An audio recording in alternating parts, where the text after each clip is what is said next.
I spent years denying my femininity and being masculine because I had a partner who wouldn't step up to be the masculine, but I wanted a partner who wanted a feminine woman, and now I have one. And you might want a more or less feminine partner, but you can't get it because you don't understand femininity. And that's okay because I didn't either for a long time.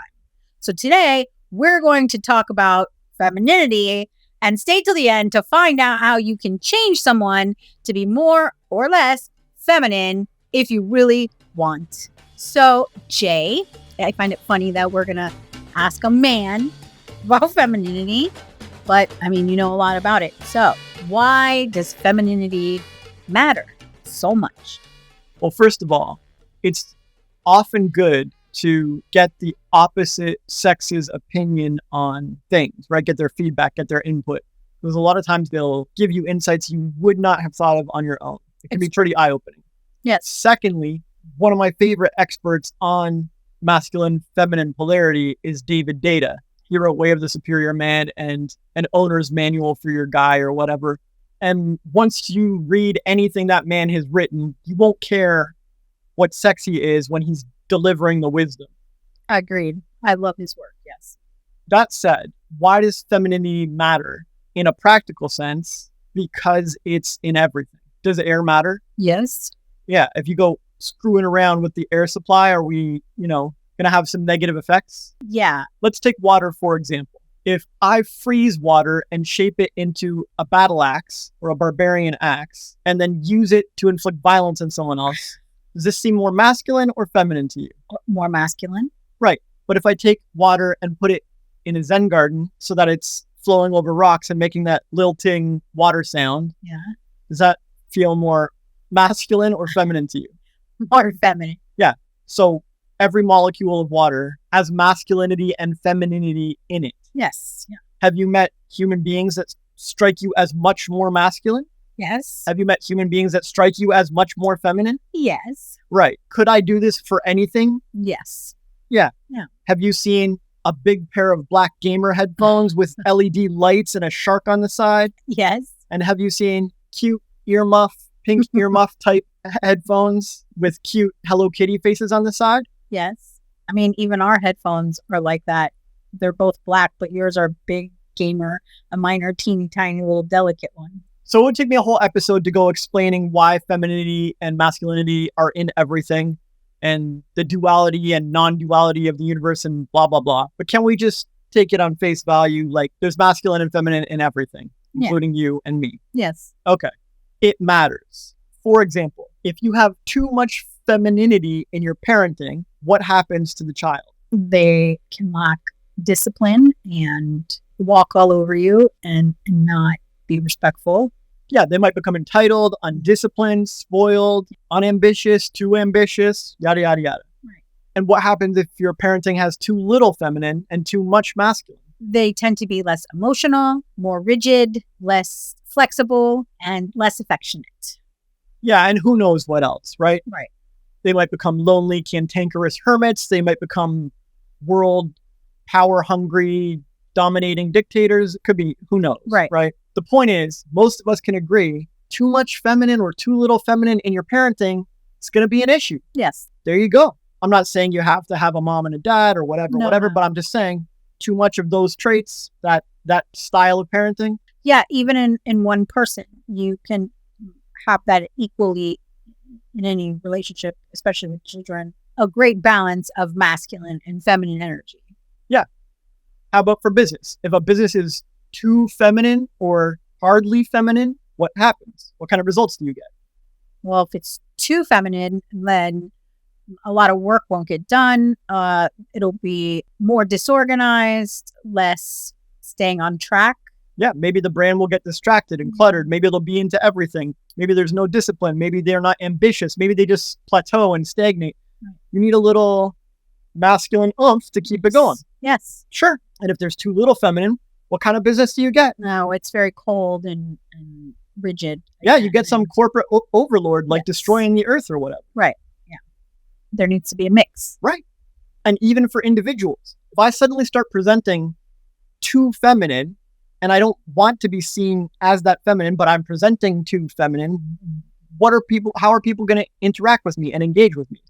They treat you more feminine. They hold doors open for you and expect you to be more emotional and treat you more with kid gloves than they do now. Yeah, well, something will happen. Yeah. I'll be presenting too feminine for what I want to be perceived as. Right. I might need to make some adjustments. And if you present as too masculine or too unfeminine, right, and you want to be more so, people might start treating you like a guy or treating you like a bro or treating you some other way than you really desire to be treated, right?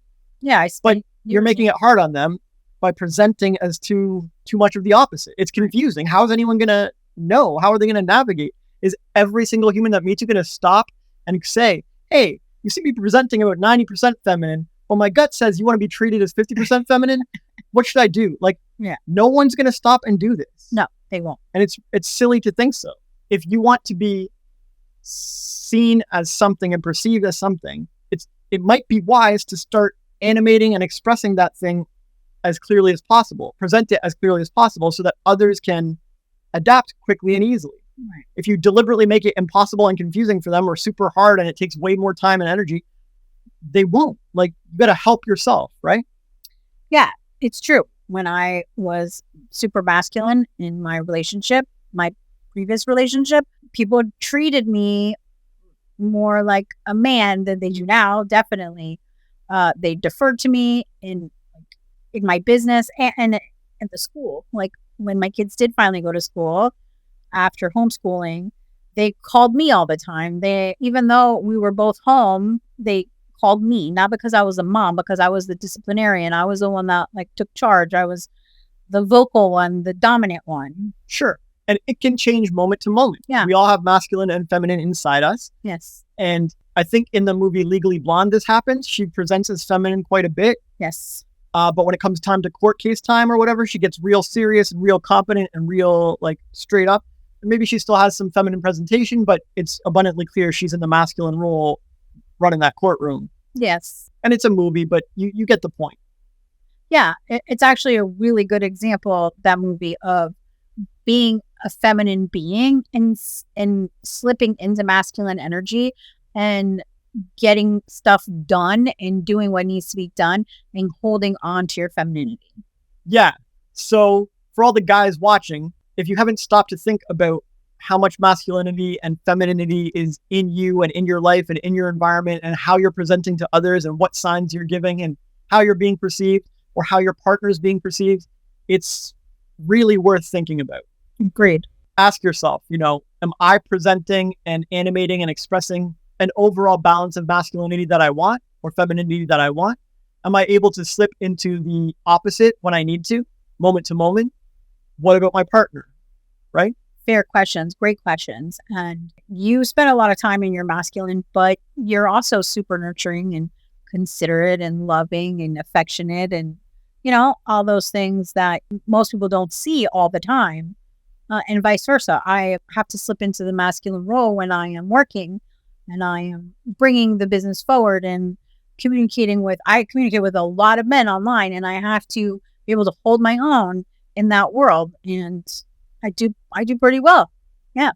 But I make sure for me, my username, my profile photo is super feminine, and I use a lot of emojis and I use a lot of emotional language because I want to make it clear that even though I'm in my masculine, I'm retaining my feminine, like Elle Woods. Yeah. And if you're fine how you are, great. But It's still worth thinking about. Agreed. So that's why femininity matters.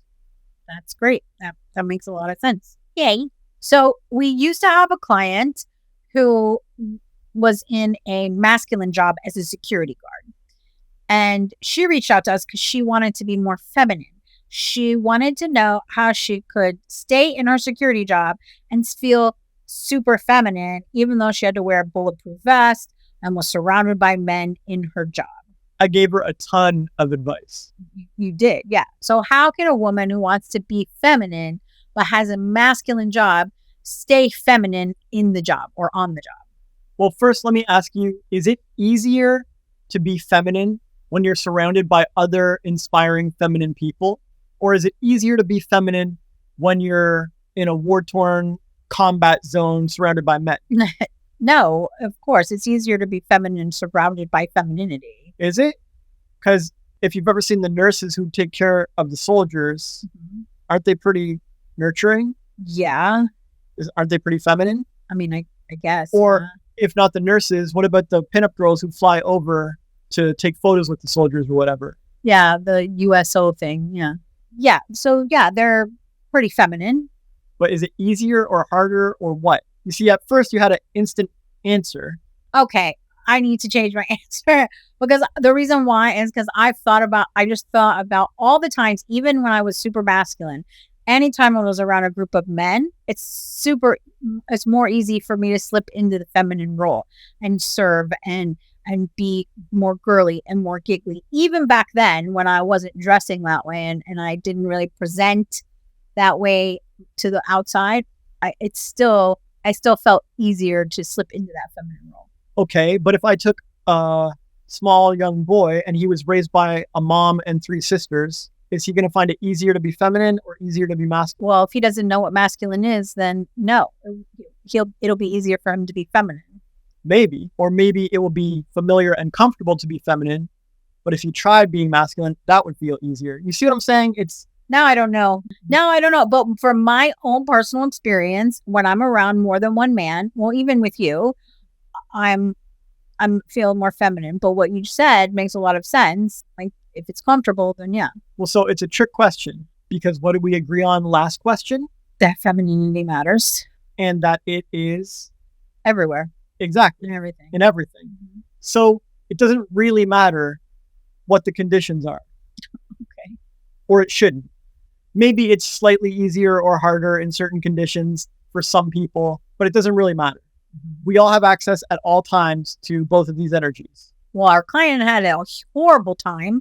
She was unable to remain feminine in her job. And so she quit. Well, maybe. If I recall correctly, I gave her a bunch of advice and she tried it and she was like, oh, that sounds harder than just quitting. Yeah. And I was like, then just quit. Yeah. She did. Right. So if it's either jump through a million hoops at my job to be a feminine person there or quit and find a job that suits me better, yeah, what's the choice, right? Right. Like she did some soul searching and asked herself, is it really worth all this effort just to be feminine at my security guard job? It sounds easier just to go find one of the million other jobs that exist on planet Earth. So you can do things like during your lunch break, do some yoga, listen to some feminine music or inspiring music or something. You can get back into your body. You can journal or meditate or whatever you want to do to get back into your femininity. Or you can be the security guard with the flower in her hair or whatever, right? Whatever you can get away with that doesn't defy dress code. Right. Whatever the case, it's going to take creativity to find ways to express and embody and live as a feminine person in such a masculine environment and role. Right. So it's like if I said to you, I want you to make a cake, but you can't use flour. And you're like, okay, I'll just make one out of eggs and something else. And I'm like, you can't use eggs. And you're like, okay, I'll make it out of sugar and butter and rice or something. I'm like, you can't use butter. It's like, well, right? And now it's really, really tricky because we put all these weird limitations on you. If you go into a super masculine role like security guard, you can still be feminine, just like you could still make a cake, but it's going to be challenging. Sure. And I think that's the exact word you told her was like, you can do this, but it's going to be challenging. Yeah. And I heavily nudged her towards maybe just don't tackle this insane challenge and do one of the easier paths on the planet. Yeah. She eventually decided I was right. She did. Yeah. I hope that answers your question. Yeah. It kind of answers my question. If you really want to figure it out, then you go study David Data's work. You go read all about femininity and you start applying it. You figure out how to apply it. Like it's going to be different for everyone in every job and they all have different rules and regulations and you got to be creative. Like I gave a few fluff examples of like ways you could start, right? Yes. You could call a girlfriend from work periodically and to stay in that mode or whatever. Right. But like, why? So I think there's a deeper thing there. There was for our client. So she had a security job because it was the line of work she had known most of her life. But deep down, she wanted to do something else. She wanted to do something creative. She wanted to be feminine all the time. And she wanted to feel like she was putting out something into the world. And so when she talked to you, when we helped her with all this, she realized that it went deeper than I just want to be feminine in my masculine job. It was, I am letting go of a part of myself every time I walk into that job. I am putting on a mask of someone I am not. I am pretending to be something I can't be. And she started at first by wearing lingerie under her uniform. See, that's like one creative way. Right. And it wasn't enough. And so she only felt feminine when she put it on and when she was changing or using the washroom and stuff. So then she moved on to like as much of her uniform as she could, make some makeup, or she changed her shoes. Like there were other like little bits of little earrings and things she could do with her uniform to make her feel more feminine. Creative. But in the end, the bottom line was she felt like a fake and inauthentic when she walked into the job. She thought it was femininity, but it went so much deeper. Yeah, maybe she'd prefer a different role in life. Yeah. Maybe an artist or a dancer or a nurse or a midwife. I don't know. Right. Yeah. And again, those are things you said to her, and she was like, "Oh, wow, I hadn't actually thought I could do this." And you helped her see that she was pretending to be someone she wasn't. And this for me was a big thing when I wanted to be feminine as well. I looked masculine and I felt masculine and I didn't like it. I didn't want to be in charge. I didn't want to have that role. And I felt fake. It felt so fake. And so I was recently asked, like, why did you lie to me by my ex, like about those things you needed and wanted? And I'm like, because I didn't know. I didn't know. And I was coming out in weird ways, like being angry and hating other women and judging women. Every woman that walked by me, if she looked even somewhat feminine, I was judging because I was jealous. So it might be deeper. So yeah. And I wanted to talk about her because I've never met anyone else besides me that has openly said, I am living a lie of who I am and I want to break free of this. So, and if other people are listening or watching who feel the same, I wanted to make sure we touched on that today. So thank you. Awesome. So like I said before, I hid my girliness for years, pretending that I had no desire to be a girl in any way, which is not true. And I would project that onto my girls. So I bought them everything pink and frilly and girly, and I made them match and the whole 9 yards that I did not do with myself. So my question is, why do women, or some women, not all of us, but why do some women want to be seen as tough, but deep down they really, really want to be girly? Yeah, it's a good question. I'm not sure what percent of people that might be. Is it a lot? Is it a little? I don't know. Yeah. But the real question is, if masculine and feminine are inside all of us, who decides when and where and why and how much of each we express into the world? It's a great question. I guess each individual. Technically, it has to be us. Right. We decide. Right. But do you actually feel like you decided? When you were 20, did you decide? No. When you were 21, did you decide? No. When you were 22, did you decide? No. So are we really deciding how much or how feminine or masculine we are? Do you know anyone who makes a conscious decision about this? Maybe some trans folks. Yeah. Maybe. Yeah. Okay. Right? Like very few people. Yeah. Maybe some actors or celebrities might think about this stuff. But the point is, it's super rare. No, I think about it now. Sure. We're doing an episode about it. Well, not just that, but because of my old journey and I spent so long as a masculine. So now I actively reach for that to be feminine, but I didn't before. Right. But did you get to choose your religion? No. So it's kind of like some parents will force a religion onto their child. Right. and then they have to eventually find their own way and like drop the old religion and become an atheist and find a new religion and become a Buddhist or whatever, right? Or they consciously are proud that their parents forced them into that religion and they're like, this is great, I'm going to continue to be this. But the point is, decades go by without anyone making a conscious decision about their religion.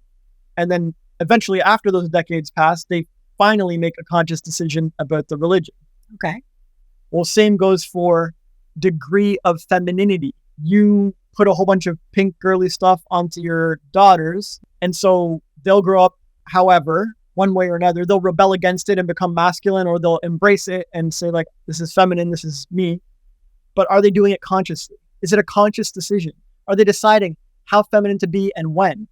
Are they deciding I want to be masculine at work, I want to be feminine at home? Are they deciding I want to be half the day feminine, half the day masculine? Are they deciding that they want to nurture their child for a small amount and discipline them for a large amount? Are they making conscious decisions about masculinity and femininity? No. And it's interesting because one tends to be more masculine and the other tends to be more feminine.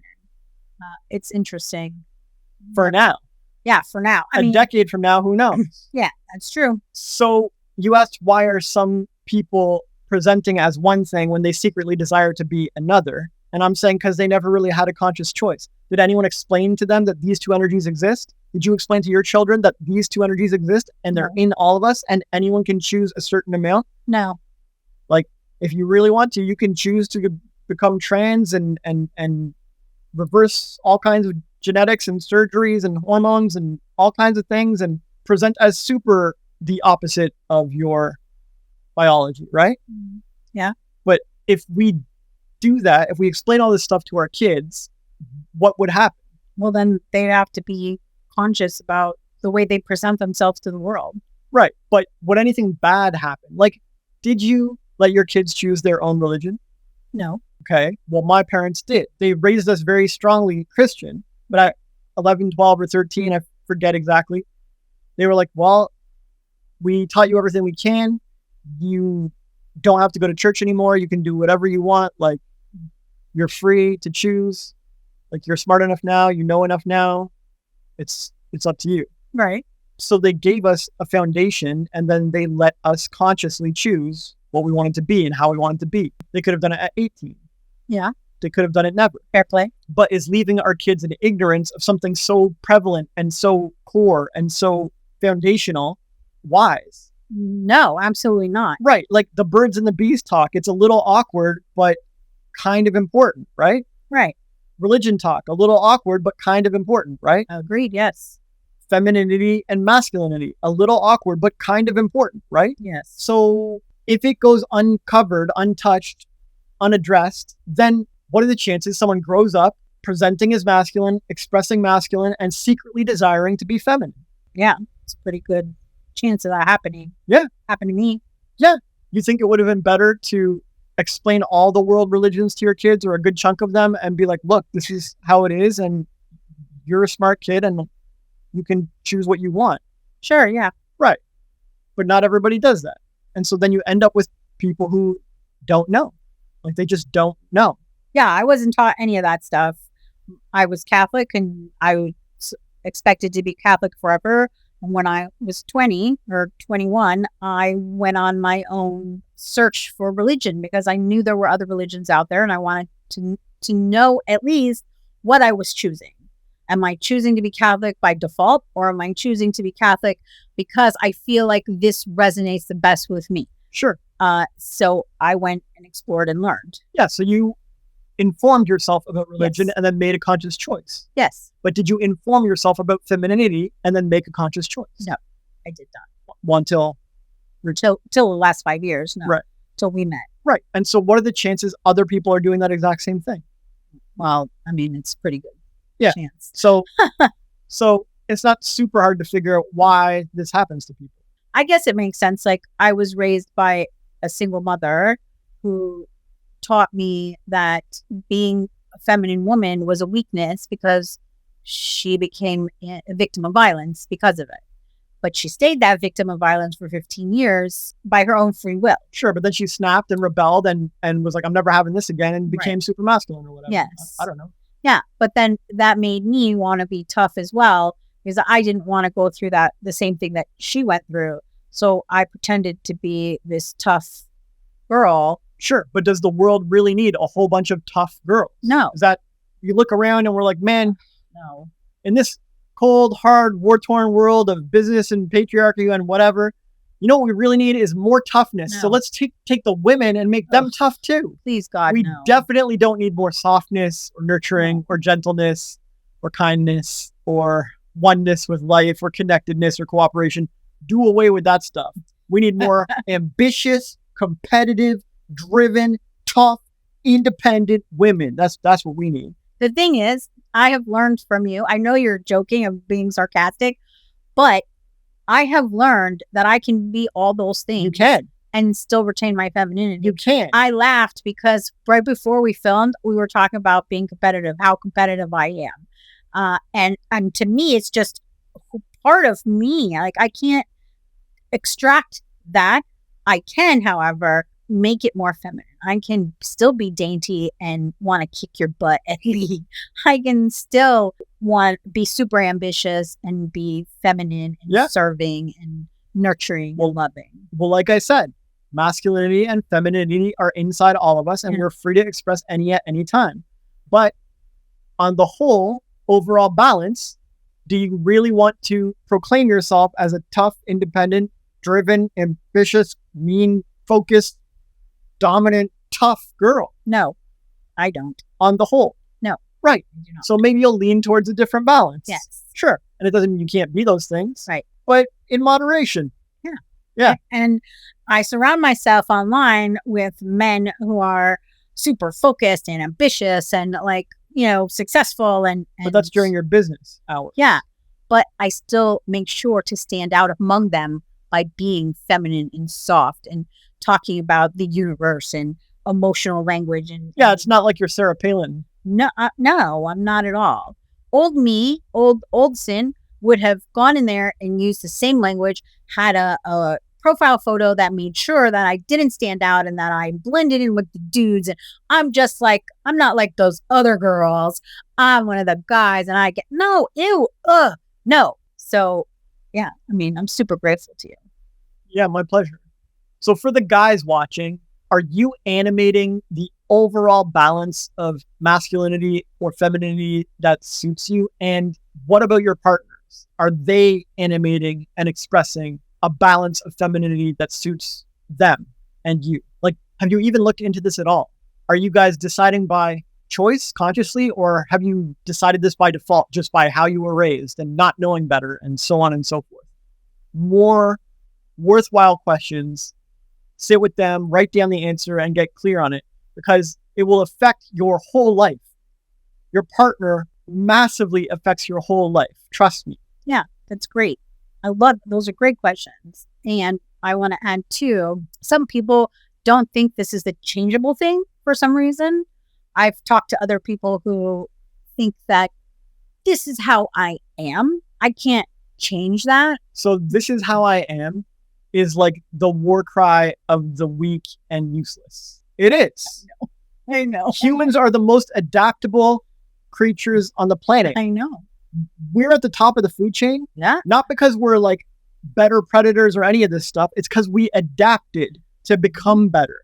Anytime a challenge is thrown our way, we step up to it and become better. Oh, you can't run faster than the 4-minute mile? Bam, dude runs faster than the 4-minute mile. Oh, humans can't fly? Bam, we flying. Like, yeah. This is it, man. Yeah. This is the core of being a human, is I can change. Yes, we can. Yes, we can. Yes, we can. There's a reason this slogan caught on so well. Secretly, everyone knows. Damn right I can. Yeah. And if someone tells you you can't be a masculine person or can't be a feminine person or can't change your femininity and masculinity, your immediate response should be, damn right I can. Screw you. Yes, I can. I know you can. So yeah, I don't, the this is who I am thing is like trash. The only thing I will accept is this is how I choose to be. There you go. Yes. Because you can do anything, but if you choose to be feminine or choose to be masculine or choose to stay the way you are, that's fine. More power to you. Yes. I fully support that. Yeah. But don't give me this, I have no options. This is just how I am. You. Yeah. That feels gross. Yeah. and not to call him out, but my ex said this a lot to me recently. Well, maybe he should step up and start choosing how he wants to be. It's funny you said that because during the conversation, he admitted, well, I didn't want to do the XYZ, what we were talking about. And I was like, I stood there with my mouth open, like, we've known each other like 20 something years. And that's the first time ever he has said, I don't want to. I didn't want to then. I don't want to now. I choose to be this. And I was like, yay. All right. So his honesty, self-honesty, was a change or an adaptation from how he used to be. Yes, sir, it was. I rest my case. There you go. Well, I like to be really feminine and show off my boo. It's the world's first self-help coffee table book, and it's called Eyes Wide Open, Volume 1. And it's full of amazing and wonderful advice and concepts that help me change my life and go from super masculine to super feminine quickly and easily because of Jay. And Jay wrote this book. So go to eyeswideopenfree.com to download your free copy of our book in PDF form.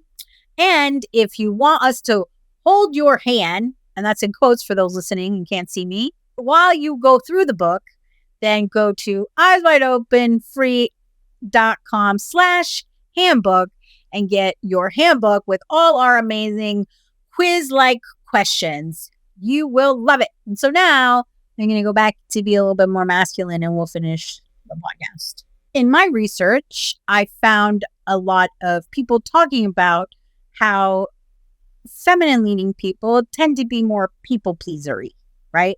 And I know I was, and I know a lot of my girlfriends over the years have also been people pleasing. And so for me, I still struggle with this because when I say no to someone, it feels like unfeminine to me, right? So why does it feel like I'm going against my femininity when I say no? Well, what's more feminine? Cooperation or independence? Cooperation. I mean, of course, guys cooperate. Sure. You can build things or go to war or run a business. Right. But where are you going to find more independence? In a group of feminine beings or a group of masculine beings? Oh, group of masculine. Yeah. And so what's a more cooperative response? Yes or no? Yes. Sure. So cooperation seems more feminine. You're more likely to find it in a group of feminine beings.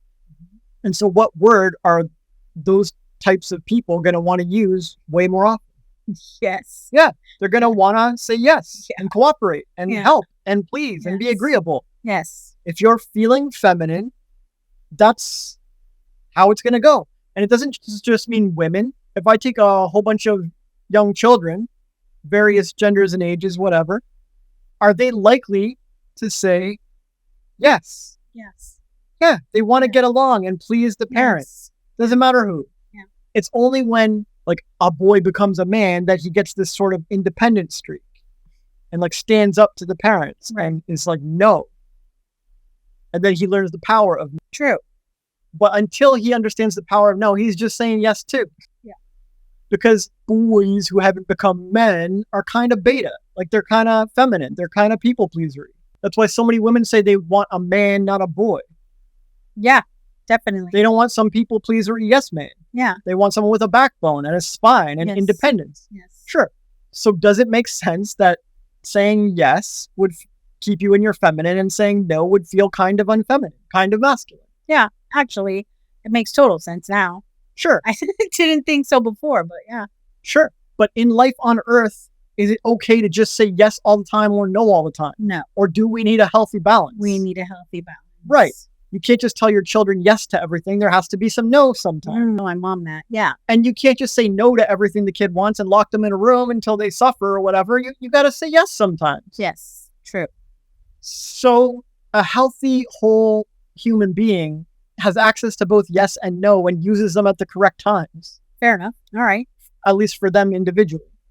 Yeah. So I felt for many years when I had to say no, it felt weird and wrong. And I didn't really get why. But if I was presenting or trying to be as masculine as possible, then the no still felt odd because deep down inside, I really wanted to be feminine. And now, because I'm a recovering people pleaser, and because I work on not caring about what anyone thinks, even you, the no sometimes still feels unfeminine. I have to remind myself that I'm not a people pleaser, that I do things that feel right to me and feel good to me. But I won't even lie. The instinct is always to just say yes. Maybe, but is it instinct or habit? Is it instinct or bad habit? Good question. Because our instincts usually tell us something different. Our instincts will usually understand exactly what to say in a certain situation. You can usually trust your instincts. If your instincts say, not a good idea, that's a no, you can obey it. If your instincts say, hell yes, you can follow it. Right. Our instincts aren't usually one way or the other. You're so annoying sometimes. I love you so much. I'm just joking, but I'm saying that because you asked a great question, and now I'm like, well, crap. That means it's a habit. It's not my instinct, because a lot of times the instinct is to say, it's always that first voice in your head that's the instinct. And so a lot of times the instinct is no, but the habit is to say yes, to want to say yes. I want to help everyone. I want to say yes. I want to be there for all my friends.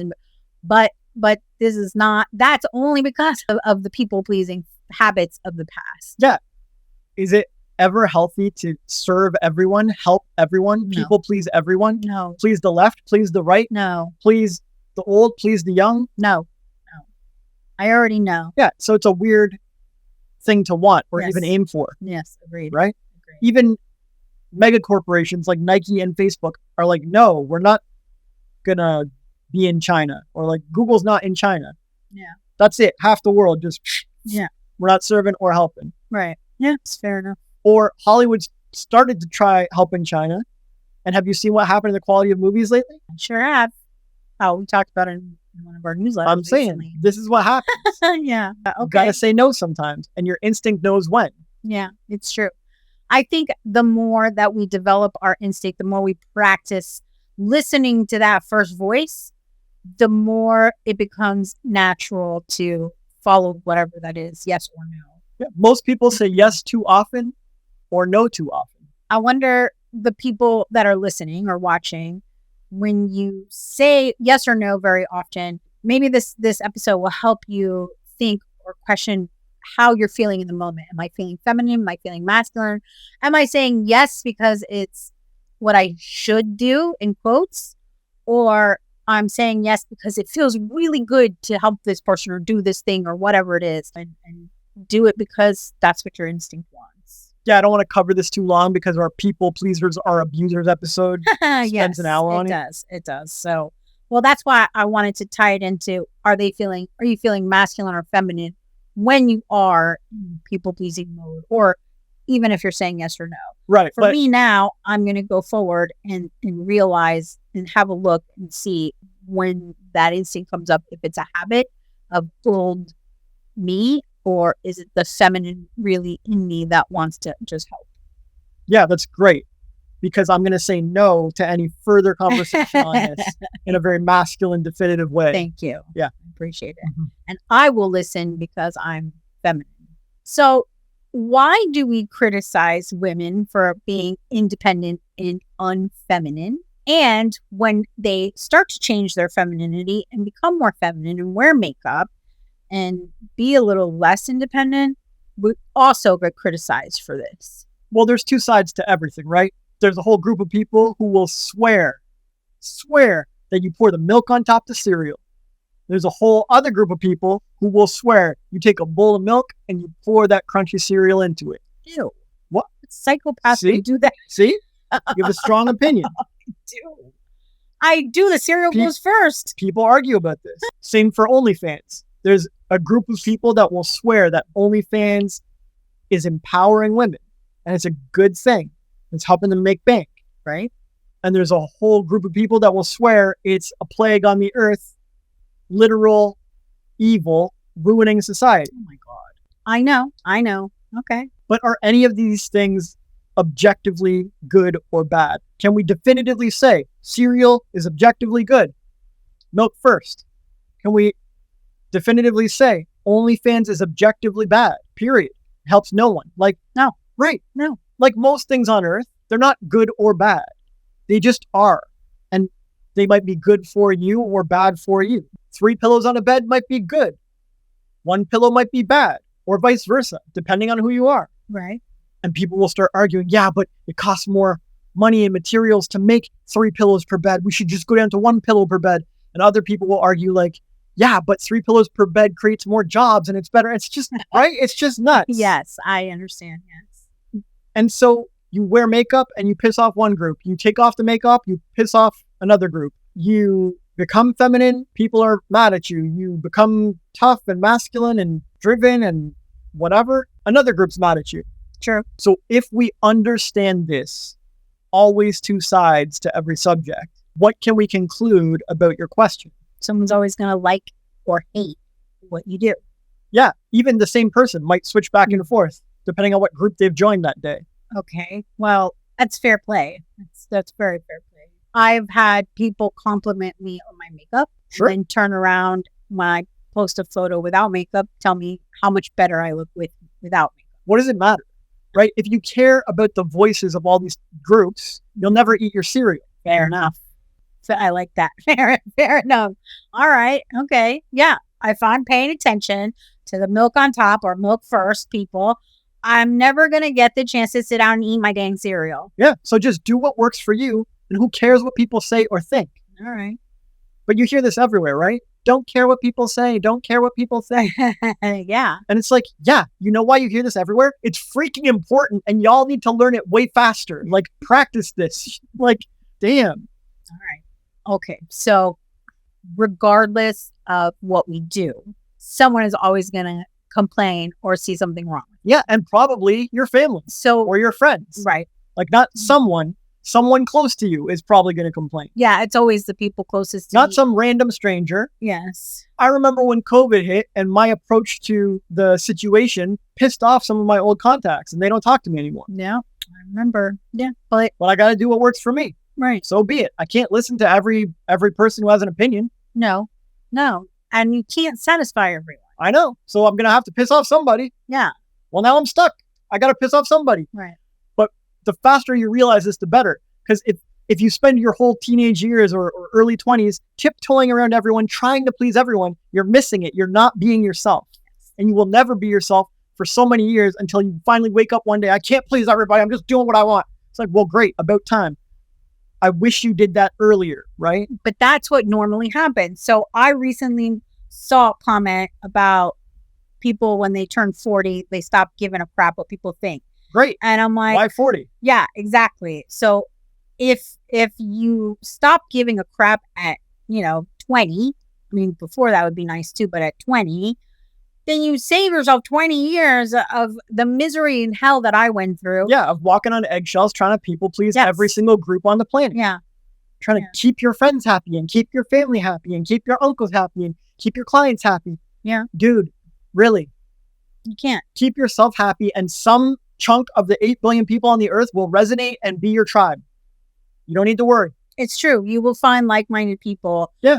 who are into whatever you're doing, and hopefully that are all about you just doing whatever you feel like regardless. You kept trying to do cold outreach to like please me or please the business world or something, and the whole time I'm like, just be yourself. If you want to do warm outreach with a long sales cycle, I don't care. Yeah, you did. And when you finally did, life felt better. Yeah. I couldn't understand why it felt so rough for me. It felt so ugh. But the moment I started doing it my way, it felt easier. It flowed. It just, things started to click and happen and got attention and getting clients. And like, because I started to do the thing that felt right to me, and I stopped caring what anyone thought. Yeah. Even you. Right. And so every human being needs to be as feminine or masculine as suits them, in as much time or place as suits them. And it's really important to find out for yourself. Yeah, agreed. Thank you. Thank you so much. And extra thank you for teaching me this, because otherwise, if I hadn't met you and you taught me this, I would still be married to someone and be someone else and be unhappy by forcing myself to be someone that I really am not. And you recognize it, I think, in like the third email. Yeah, well, and a lot of people are doing it. It's not even hard to recognize. There are people you know right now who secretly want to be more feminine or more masculine or whatever, and they're not. And they won't talk about it and they won't bring it up. And if it does come up, they'll rail against it. They'll resist it and fight it. And if they're protesting a lot, it could be a sign, right? Agreed. Because if you don't like something and you're at peace with it, you just let it go. It's like, I don't like lasagna or whatever. So, right. Oh, do you want some lasagna? No, thanks. Yeah. I hate lasagna. It's one of the worst dishes on the planet. The layers, it's so terrible. I never wanted to be like that anyways. My mom taught me better. I don't eat lasagna. Like, what's with all the protesting, right? It's like, you sure you don't secretly really want some? Right. Yeah. Well, that's why I secretly judged every woman that walked by me, and Lord help her if she was even a tiny bit presenting as feminine, how I would say scathing, horribly mean remarks in my head about her. And I get those looks now. Like, I can feel that energy when I pass by a woman and she's saying the same things that I used to say, which is fine. But instead of accepting me as who I am or just ignoring me, like, instead she has to beat me up in her head. And then the thing is, she'll secretly start on herself in other ways. So, yeah, I'm just super grateful.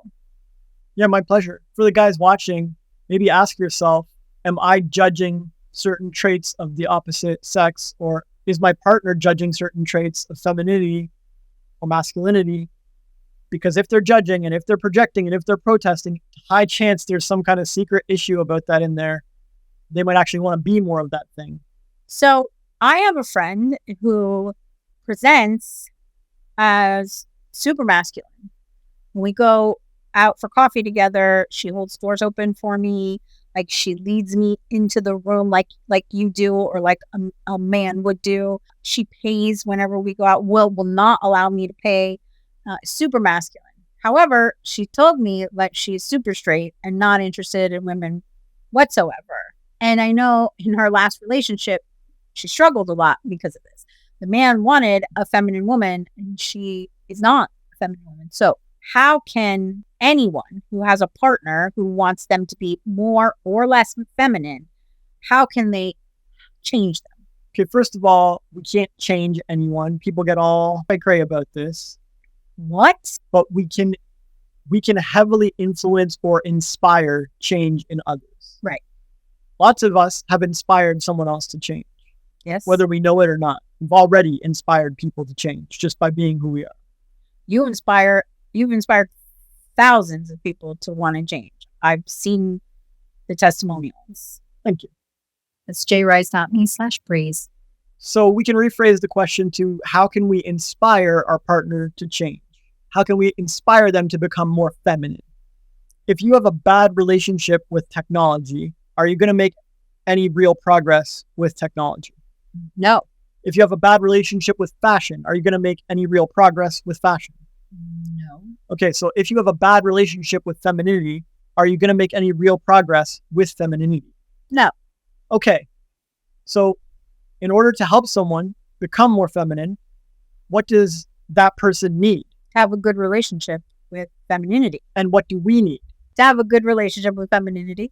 Yeah, but also we might need a good relationship with our partner. Yes. And change. And the opposite of femininity. Oh, masculinity.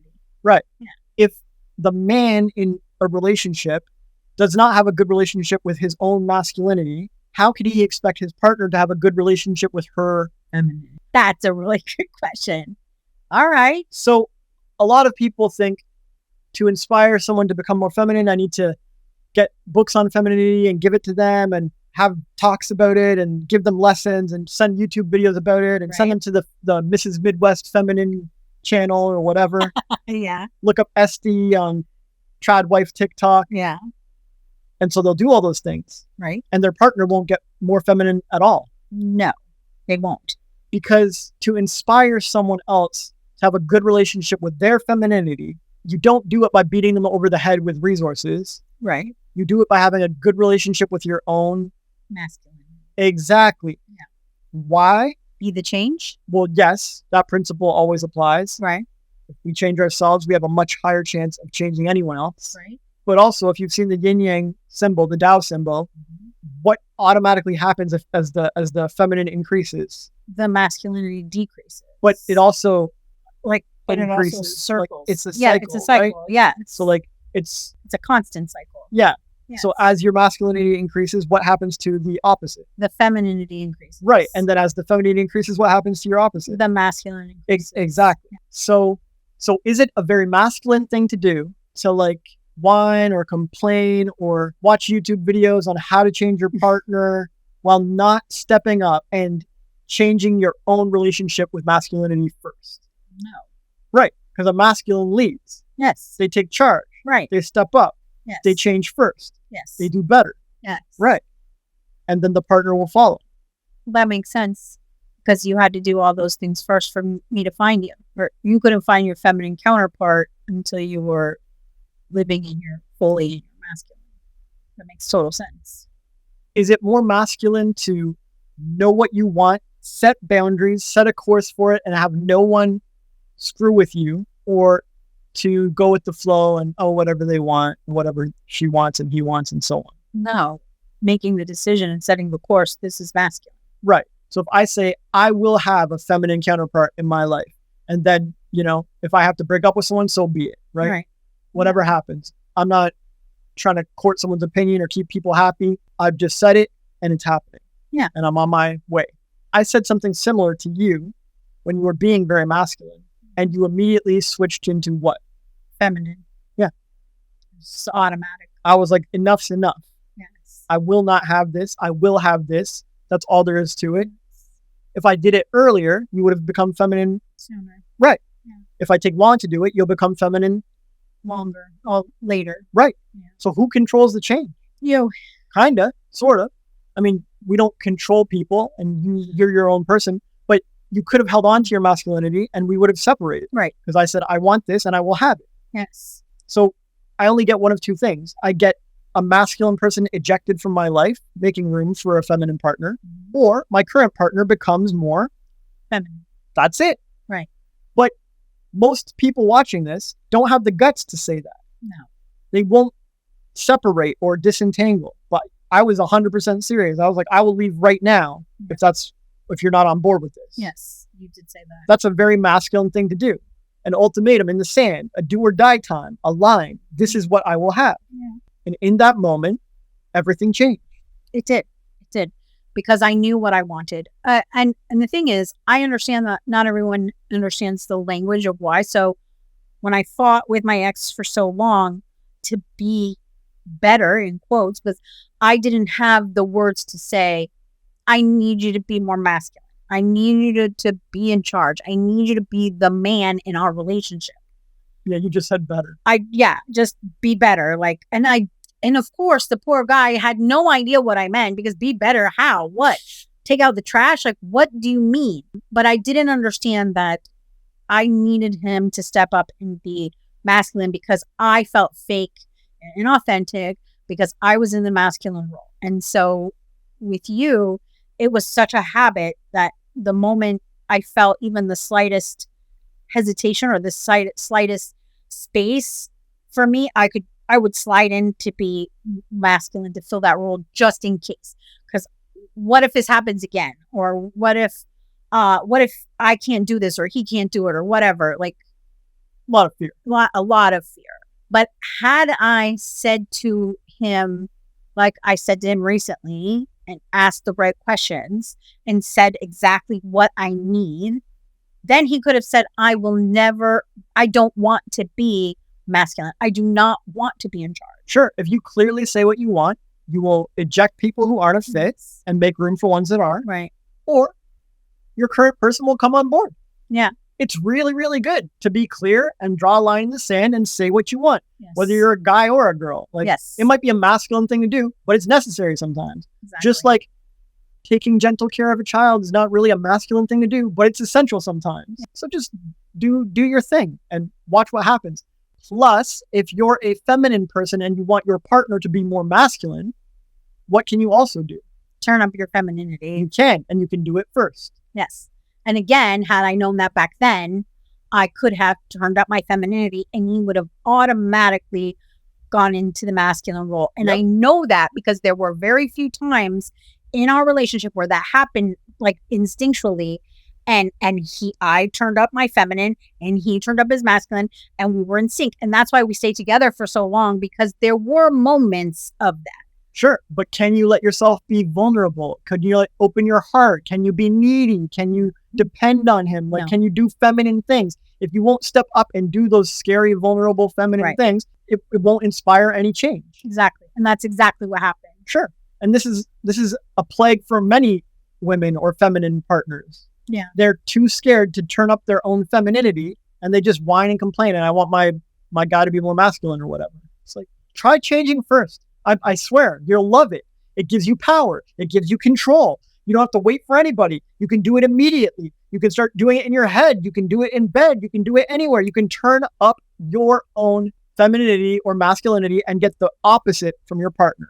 Agreed. Or you'll eject that partner and make room for one who is. Yes. Win-win either way, but only if you're badass, only if you're courageous, only if you can be alone for a little while or whatever. Yeah.